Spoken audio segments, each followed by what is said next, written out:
আজ নিজের জন্মদিনে নয়া প্রকল্প চালু করে প্রধানমন্ত্রী নরেন্দ্র মোদী। এই নয়া প্রকল্পের নাম দেওয়া হয়েছে স্বচ্ছ নারী শক্তিশালী পরিবার অভিযান। সেই সুবাদে রাজধানীর জেবি হাসপাতাল চত্বরে আয়োজিত হল এই কর্মসূচি। প্রধানমন্ত্রীর জন্মদিন উপলক্ষে হাতে নেওয়া হয়েছে গুচ্ছ কর্মসূচির অন্যতম হল এই কর্মসূচি। অনুষ্ঠানে উপস্থিত ছিলেন খোদ মুখ্যমন্ত্রী ডক্টর মানিক সাহা। কেন এই কর্মসূচি, এই নিয়ে সংবাদ মাধ্যমকে জানিয়েছেন মুখ্যমন্ত্রী।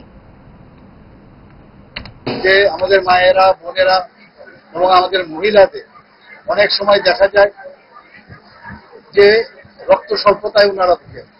তো এনিমিয়ার থেকে আগের থেকে যদি ডায়াগনোসিস হয়, প্রতিটা আমাদের সমস্ত কেন্দ্রে, আজকে আমরা